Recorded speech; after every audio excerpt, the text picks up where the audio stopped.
noite, pessoal. Boa noite, pessoal que tá em casa. Boa noite. Boa noite, pessoal do Instagram que tá chegando. Bom, hoje nós tivemos aí uma pausa necessária. A gente entende que hoje... Pausa necessária não, né? Uma pausa. Entendemos que hoje talvez o pessoal fique mais lento assim para chegar, tanto aqui quanto no Instagram.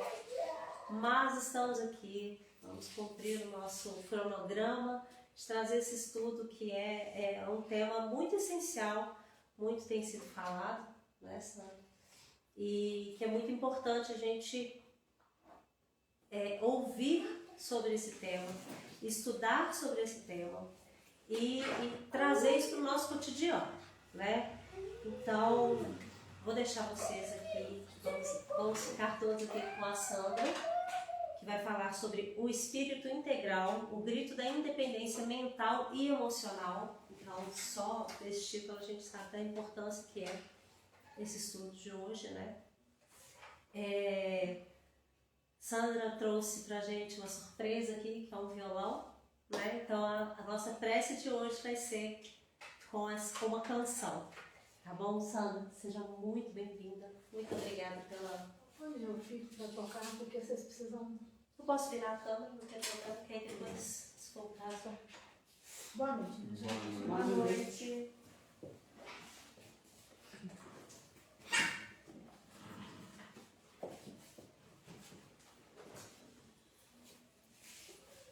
Nós estaremos cantando, na verdade, se for uma música, eu vou cantar duas músicas, né? Essa música é da minha autoria, ela se intitula Deus em Minha Vida. E ela fala desses momentos onde a gente busca essa conexão com Deus. E muitas vezes são momentos dolorosos, nos momentos onde a gente vivencia um processo de dor, a gente busca então estar conectado com Deus. E momentos alegres, que talvez a gente nem perceba, mas a gente está com certeza compartilhando com Deus momentos tão importantes da vida, da nossa vida.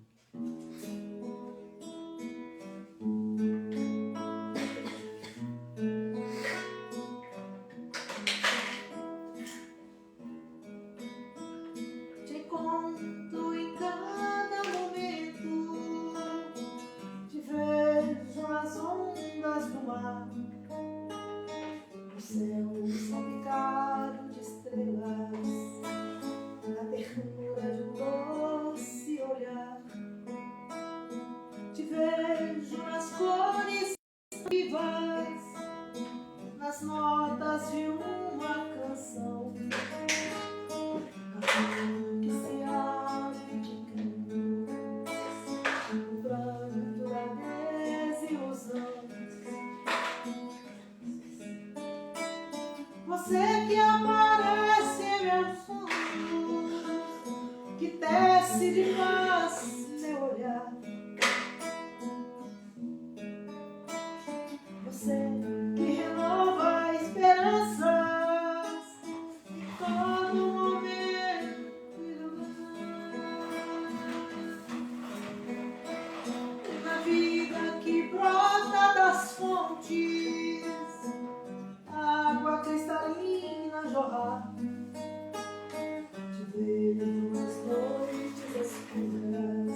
CD está no YouTube.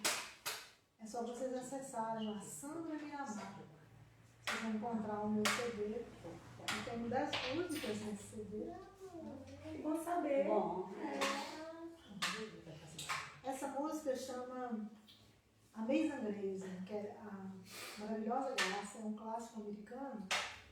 E conta a história de um jovem, de um menino que perdeu os pais cedo. E ele se tornou um menino muito rebelde, um jovem rebelde, um adulto, não acreditava em Deus. E ele era condutor de escravos. Certa feita, em alto mar, diante de uma tormenta, ele ia perder a vida. Então ele falou assim, ai Deus, se você existe, me salve.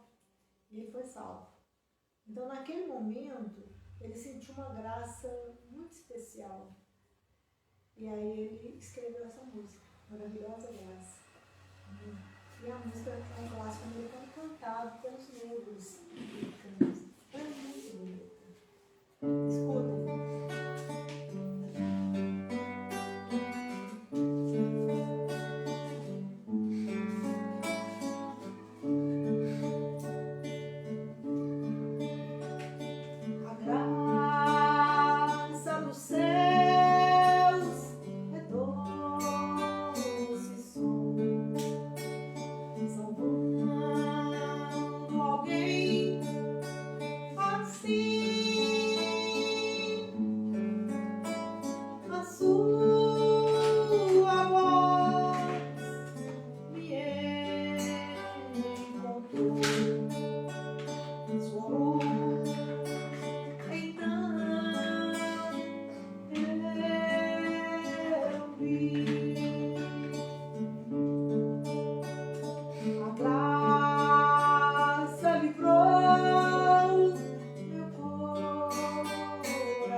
Já ouviram? Ela passa, ela canta também, os evangélicos cantam. Música evangélica. Ela é muito linda. Mas quem canta ela também é Diana Ross. Vocês lembram? Eu acho que eu vi num filme. Bom, a gente vai estar falando então desse homem integral, né? E os desafios na nossa vida para que a gente atinja essa condição, né, de homens integrais, né? palavra integral, uma palavra conhecida por todos nós, né? A gente conhece arroz integral, pão integral, leite integral. Então, integral não é uma palavra nova na nossa vida. Está dizendo, então, de alguma coisa completa. Então, quando Joana de Ângeles, ela, por meio da mediunidade de Divaldo, ela escreve um livro, né, chamado O Homem Integral. Ela orienta, então, Divaldo, né? E ele escreve, então, esse livro, O Homem Integral. E ela vai dizer, então, quem é esse homem integral? O homem integral é aquele que conseguiu desenvolver todas as suas faculdades divinas, todas as suas potencialidades. E aquele que nós conhecemos, quem nós conhecemos, e que já desenvolveu todas essas potencialidades é Jesus. Jesus, portanto, é o nosso guia, nosso modelo e nosso mestre. Todas as suas potencialidades divinas estão desenvolvidas. Cabe a nós, portanto, essa tarefa também de desenvolver todas essas faculdades divinas. Mesmo porque nós trazemos em essência, quando nós escutamos, lá no livro Boa Nova, quando Humberto de Campos registra para nós que Jesus, após a morte do seu pai, após o batismo de João Batista, quando João o batizou lá no Rio Jordão, ele então vai no deserto, permanece 30 dias no deserto, ele é tentado, e após toda essa trajetória, ele então chega ao templo de Jerusalém. E ele fica observando aquele templo. Passava por ali um juiz chamado Haná.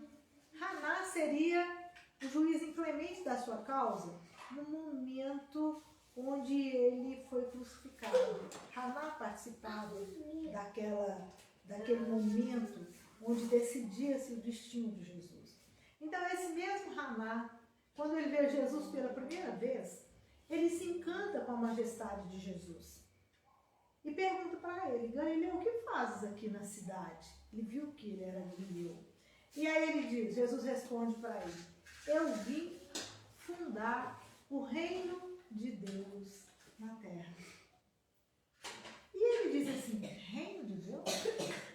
Reino de Deus? O que vem a ser um reino de Deus? O que vem a ser isso?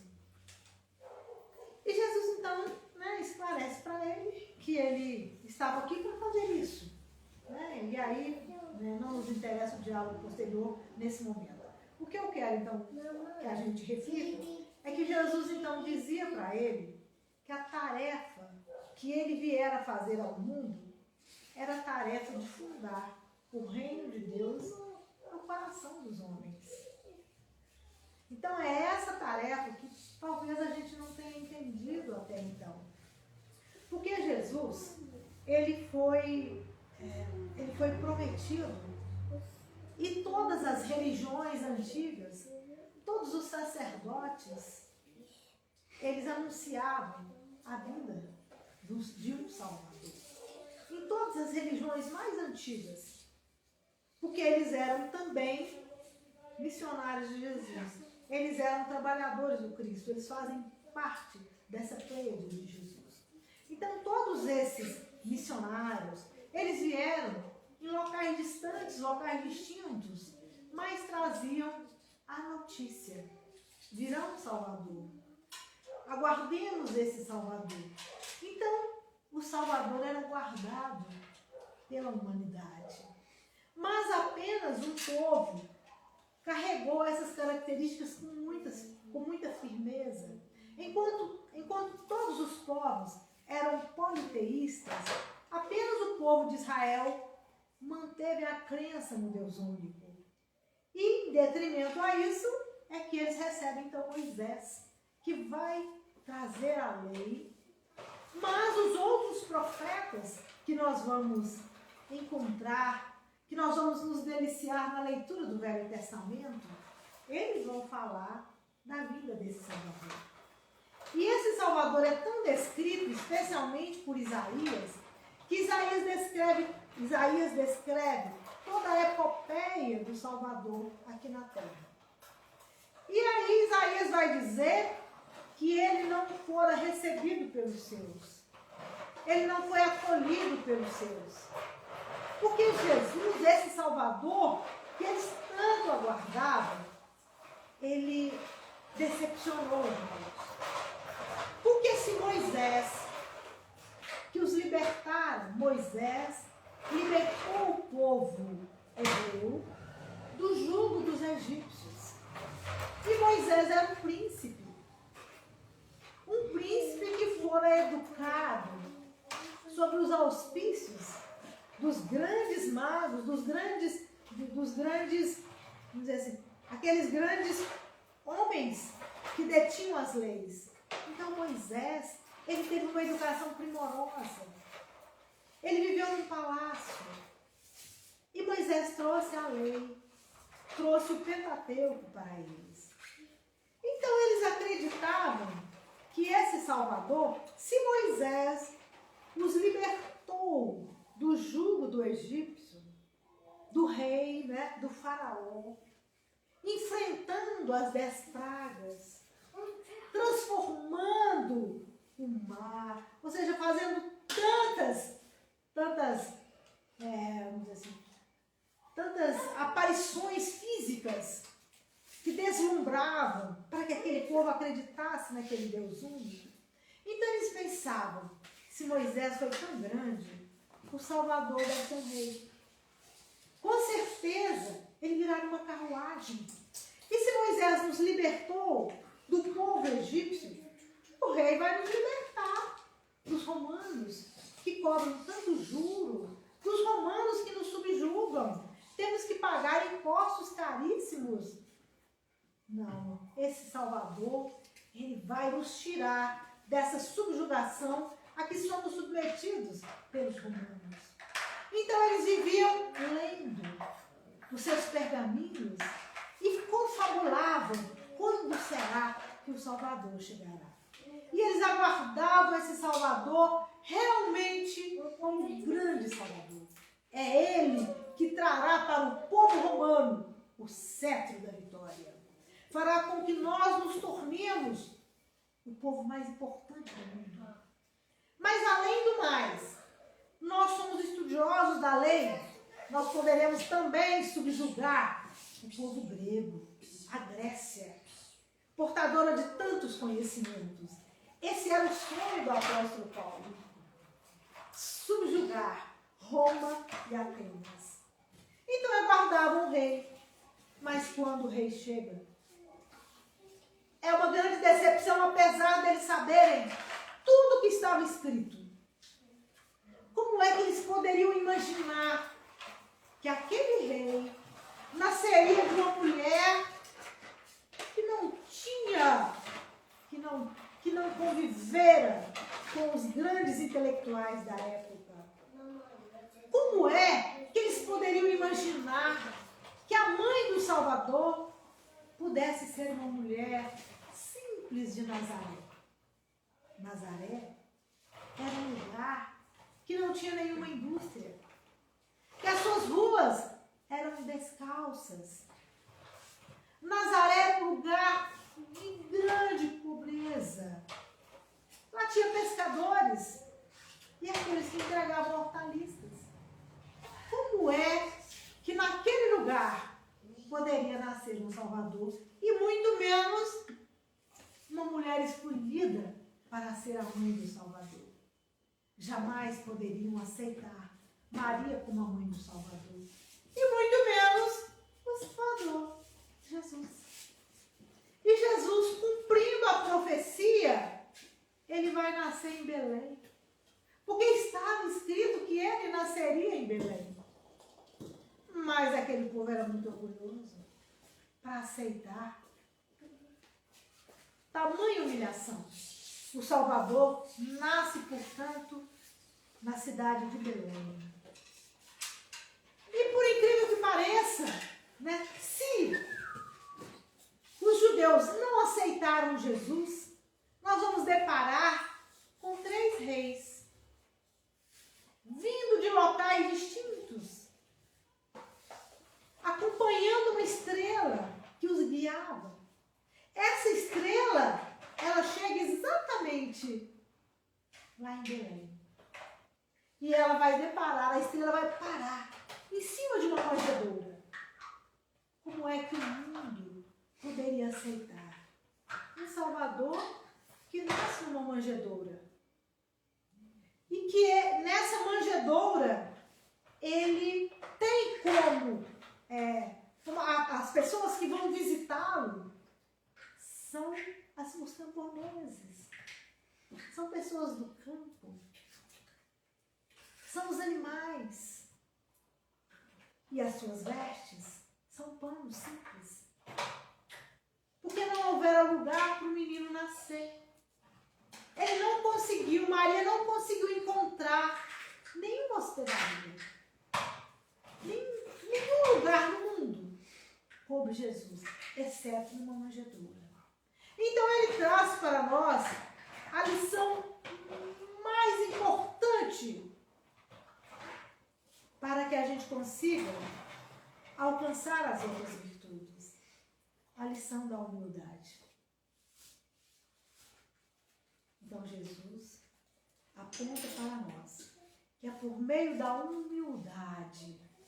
Sem ela, nós não conseguimos ter realmente nenhuma outra virtude. É tudo falso. A humildade é ela a base de todas as outras virtudes. E aí nós vamos observar então que os 3 reis, eles trazem presentes. E reverenciam Jesus como rei, para a surpresa de Maria. Então Maria pensa como esses reis chegam de tão longe, de cidades, de locais tão distintos, e trazem ouro para reverenciar o meu filho. E o reverenciam como rei. E dizem, o rei nasceu. E Maria guarda em seu coração, o rei nasceu. Mas os reis magos, antes de chegarem à manjedoura, eles procuram Herodes. E falam com Herodes, nasceu um rei. E nós queremos homenagear o nosso rei. Queremos reverenciar o nosso rei. E Herodes então pensa, um novo rei? Mas eu sou o rei. Então imediatamente o coração de Herodes se enche de amargura. Mas eu sou o rei. E ele pensa e diz para os 3 reis magos, eu quero também reverenciar esse menino. Mas na verdade ele tinha no seu coração a intenção de matar aquele menino. Os reis magos são avisados em sonhos pelos anjos, por um anjo. Fuja para o Egito. Herodes quer matar o menino. Bom, esse menino então tem que fugir para o Egito. Ele foge para o Egito. Depois de 7 anos, ele volta. Mas ainda temos um fato interessante, porque quando Jesus ele é levado ao templo assim que ele nasce, Ana, que era uma profetisa, Simeão, eles dirão para Maria, hoje nasceu aquele que vai promover a queda de muitos em Israel. Hoje nasceu aquele, meu coração se alegra e agora eu posso morrer, porque eu estou na presença do Salvador. Então Maria ouvia todas aquelas alusões ao seu filho e trazia no seu coração a certeza que o seu filho tinha uma missão muito importante. E ela também, antes de se engravidar, ela recebeu a visita do anjo Gabriel, que falou com ela, Maria, Deus achou graça em vós, e você será a mãe daquele que é o nosso Salvador. Então Maria trazia essa certeza, porque quando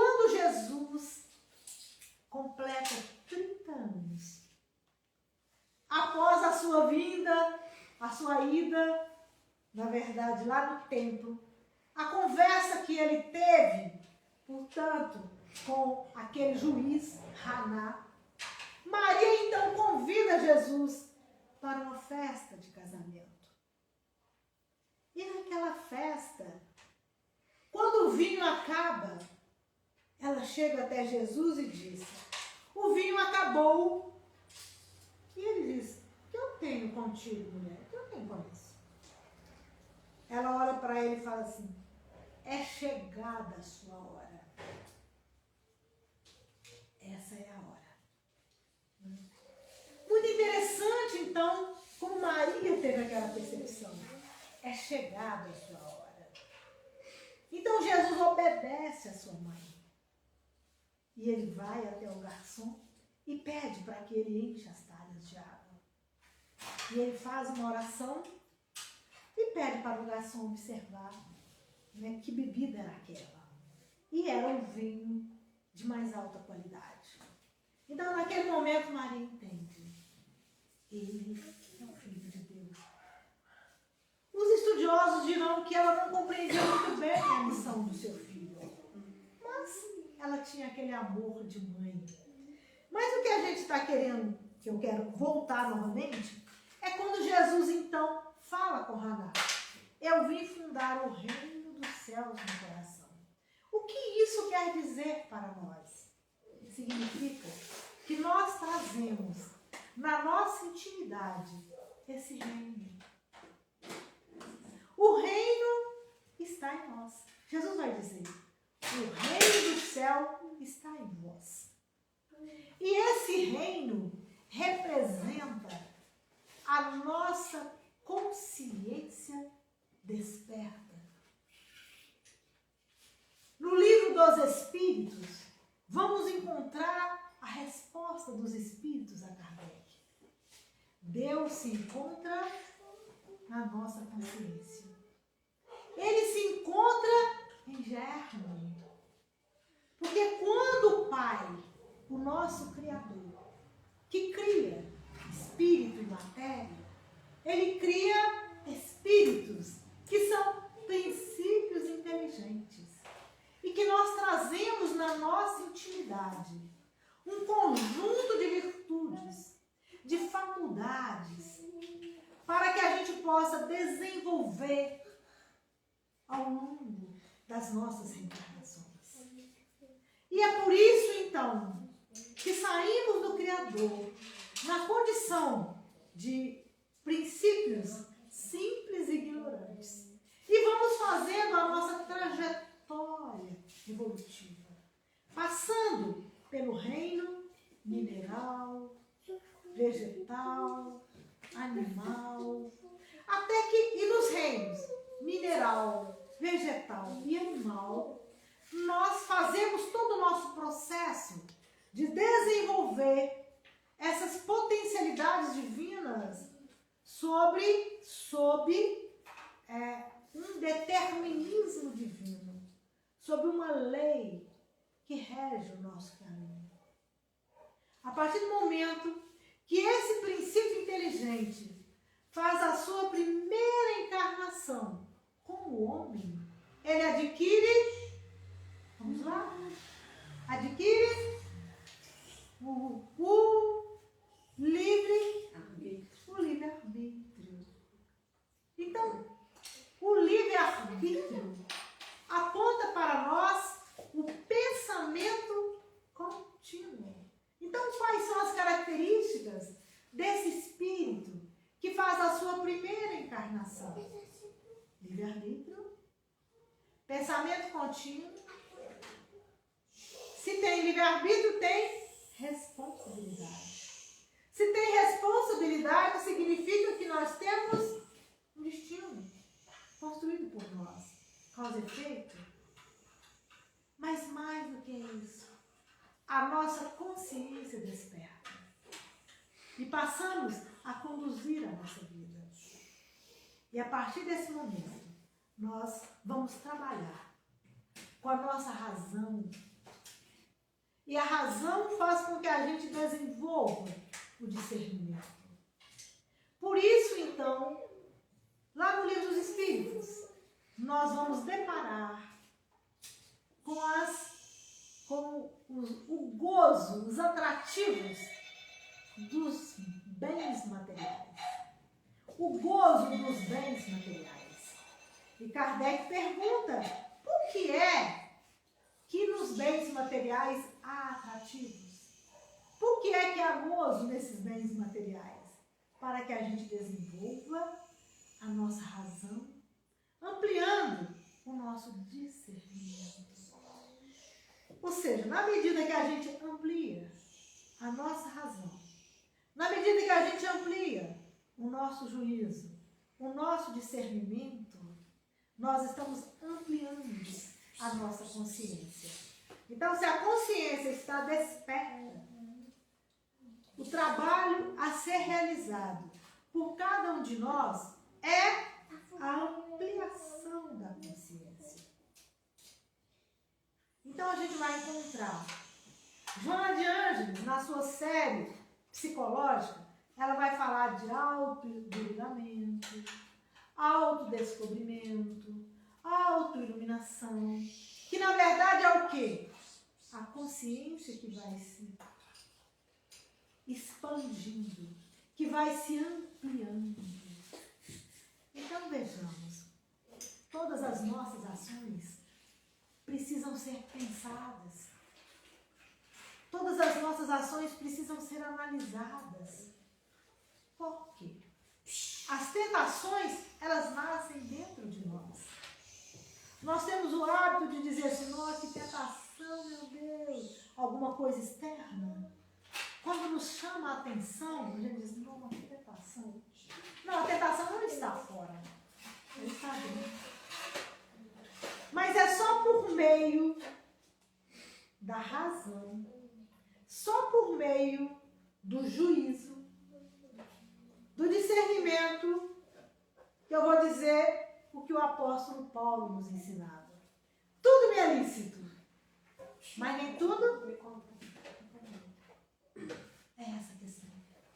Então é esse trabalho lento, é esse trabalho devagarzinho, que fará com que a gente conquiste as nossas virtudes, as nossas faculdades, para que a gente tenha essa integralidade. E aí Jesus dizia assim, sede vós perfeitos, como o vosso Pai que está no céu é perfeito. Jesus então nos fala que o destino de todos nós é chegar à perfeição. Mas a gente queria dizer uma coisa aqui para todos nós, uma coisa que é interessante, é que a gente fala de um Jesus histórico.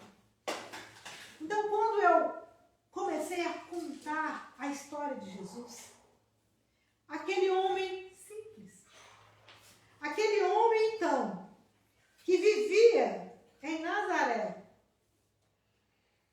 quando ele tinha 10 anos, ele foi ao templo. E chegando, né, nas festas, a festa que eles fazem, a festa mais importante, né, dos pães, a Páscoa. Então Jesus vai ao templo e ele se perde da sua mãe. E ela fica desesperada procurando seu filho. Depois de 2 dias, eles encontram com Jesus no templo. E ele estava dialogando com os doutores da lei. Ela ficou de longe observando. Todos eles indagando Jesus, ele sentado. Em volta dele, a quantidade de doutores. E ele respondia a todos com tanta desenvoltura, com tanta segurança. Ela falou, meu Deus do céu, que isso? Eu nunca vi isso na minha vida. 10 anos. Falando assim, dessa forma.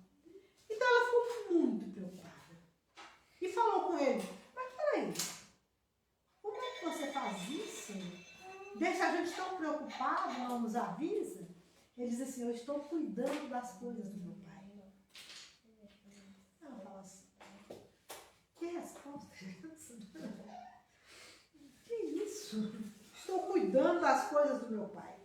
Que pai é esse? Então ela não entendia também quando Jesus se referia a seu pai. Mas Maria, preocupadíssima, ela então procura as pessoas importantes que ela conhecia na cidade e pega a eles uma ajuda para que Jesus pudesse estudar nas grandes escolas, para que ele saísse de Nazaré e fosse estudar fora. E Jesus então fala com ela, mas você está muito preocupada, mãe? Está preocupada com o meu futuro? Pode deixar. E aí no dia seguinte, ele conversa com José e diz, agora eu vou trabalhar como carpinteiro. E foi assim que Jesus então, empunhando, trabalhando com a madeira, ele então podia desenhar, ele podia colocar a sua arte divina naquela madeira e fazer, na verdade, um trabalho artesanal, um trabalho de arte. Mas, então, Jesus era esse homem simples, que começa o seu trabalho, e ele começa exatamente no dia um dia anterior a ir a essa festa. Ele convida Pedro. Ele chega até Pedro e diz, que fazes? Pedro fala assim, eu sou um pescador. Queres ser pescador de almas? Então Pedro acompanha Jesus. Sim. Ele diz, como é que é o seu nome? Aí Mateus, ele, tu és pedra. Pedro, seu nome é Pedro.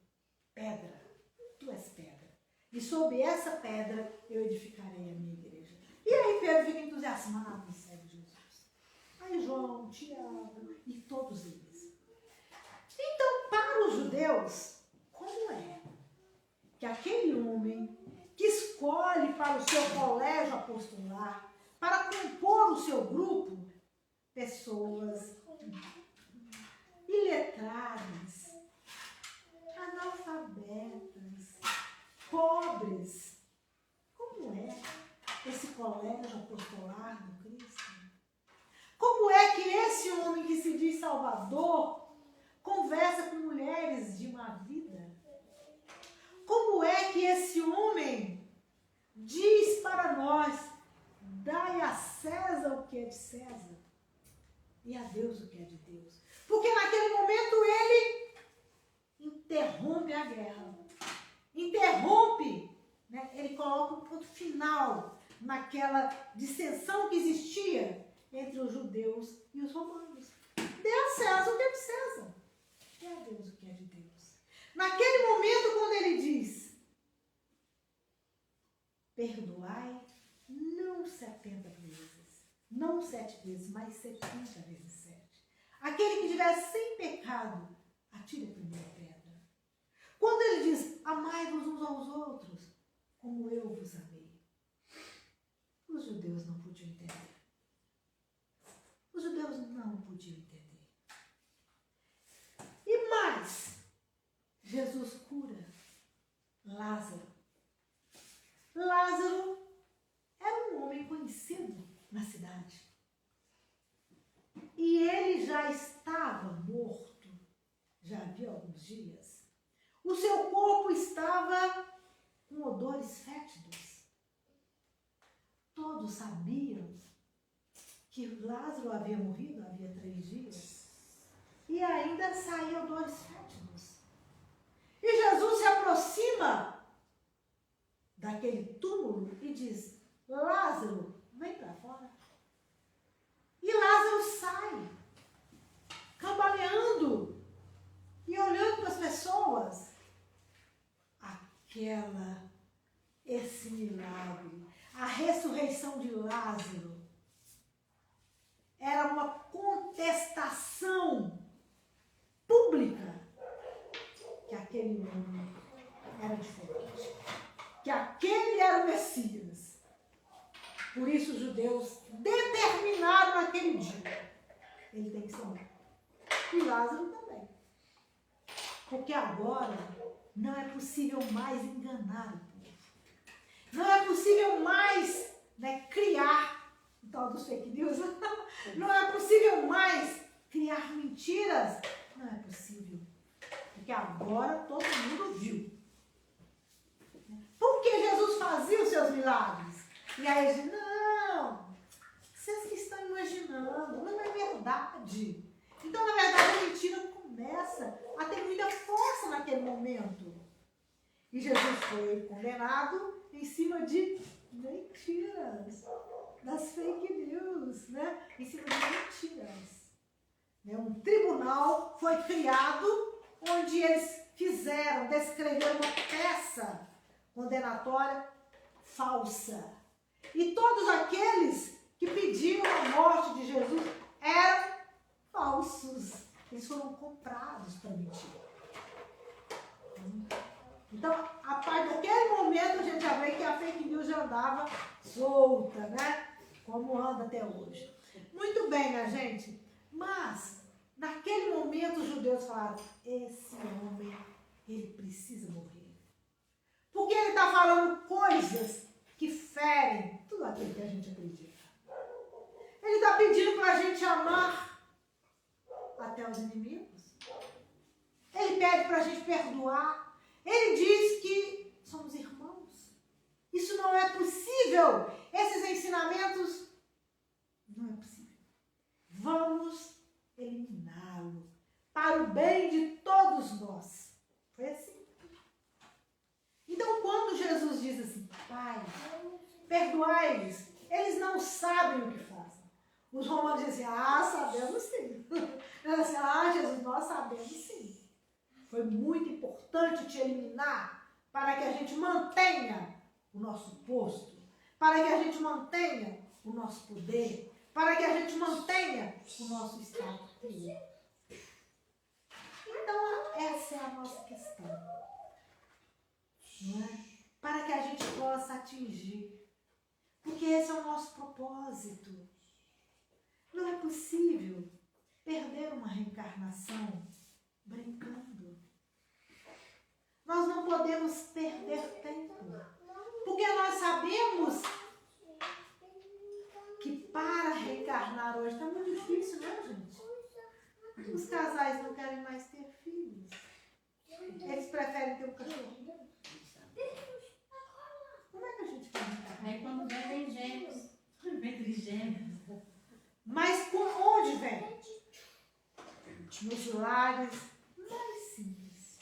Nem fala. Aqueles que não têm condição de dar o mínimo, de dar educação adequada, nos lugares mais ínfimos, de extrema vulnerabilidade social.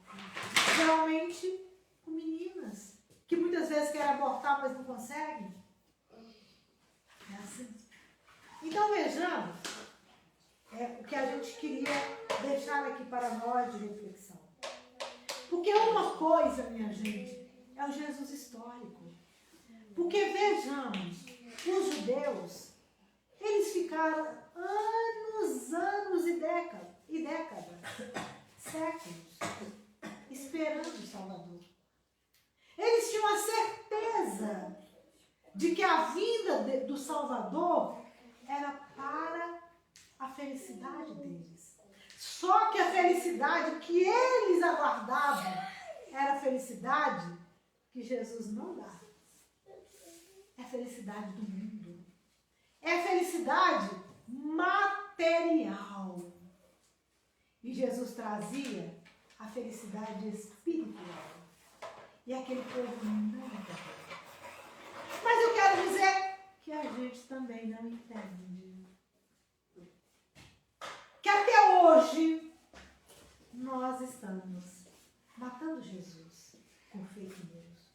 Como é que a gente diz que Jesus, como é que a gente vê nas religiões as pessoas dizendo que são cristãs e defendendo lá? Como é isso?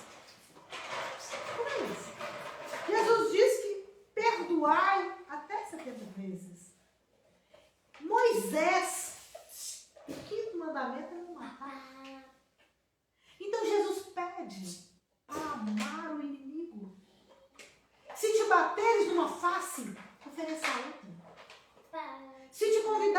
vai caminhar 1000 milhas, caminhe mais 1000. Então, nós estamos falando, minha gente, de um Jesus histórico. Falar assim, eu, Jesus, somos assim. Eu, Jesus, olha, eu carrego o nome de Jesus na roupa. Né? Quantas blusas dizendo, eu sou cristão, sou, não. Mas, que ainda busca a felicidade apenas na ostentação. Que busca a felicidade na manutenção das questões materiais. Que Jesus veio fazer para a gente. E ele deixou bem claro, eu vim para que tenham vida. Vida e não morte. Jesus veio trazer a vida verdadeira. E a vida estava nele. A vida é a luz. A vida, minha gente, é a solidariedade. A vida é dar as mãos para o coletivo. Então, é muito importante que a gente faça essa reflexão. Perder reencarnações e reencarnações, mesmo porque nós nos encontramos hoje no mundo de provas e expiações que está adentrando a regeneração. Significa dizer que aqueles que não melhorar nesse momento, nessa reencarnação, irão para um outro mundo primitivo. E não mais na Terra. Porque esse é o momento de seleção. É o momento mais importante da nossa vida espiritual. Esse é o momento. Que cada um de nós, né, possamos fazer essa reflexão. E pensar, nós ainda vamos entregar Jesus para ser sacrificado? Ou nós vamos permitir que Ele acorde no nosso coração?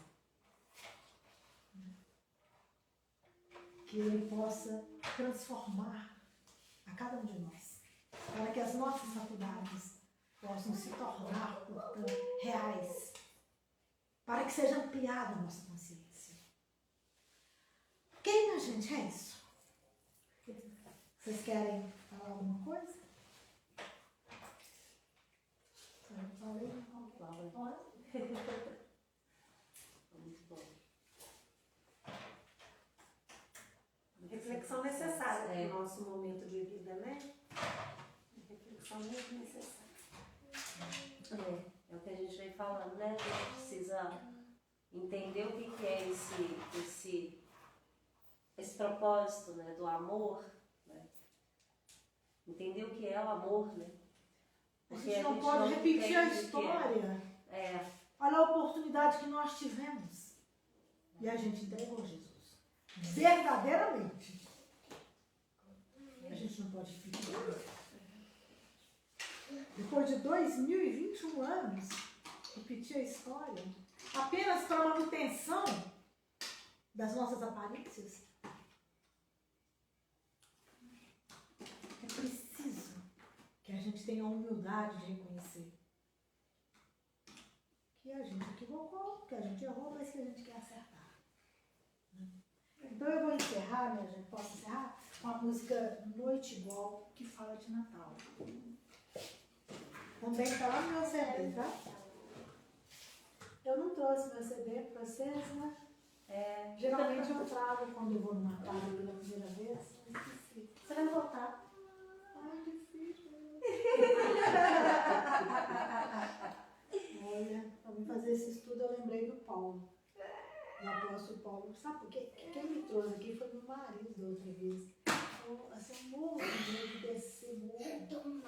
Porque eu já tive alguns acidentes, então eu tenho pânico. Então eu tava meio. Aí eu fui entrando meio, eu fiquei tão assustada. É sozinha mesmo uma experiência, né?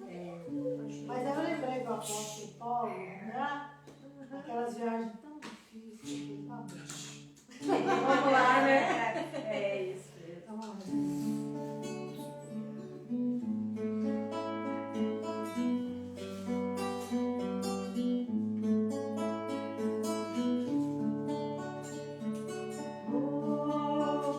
noite igual nunca haverá neste mundo, e o céu não brilhará outra vez igual. Dia de festa,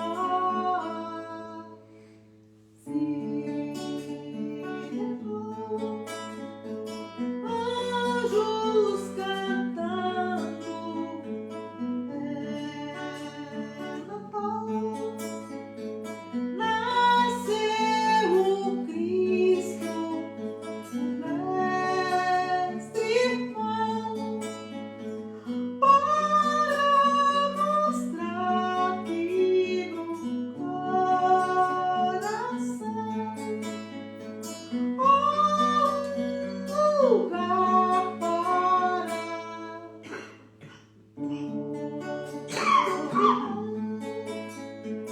sem cor, sem raça, sem distinção, te damos graças, ó Mestre bom,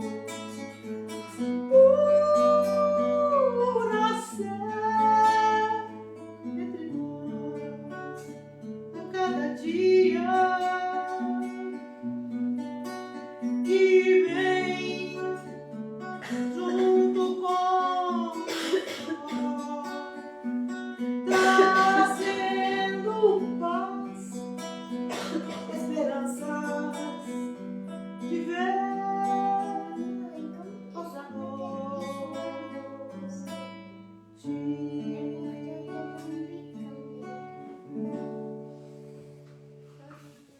Obrigada. Vai lá, obrigada, Sandra.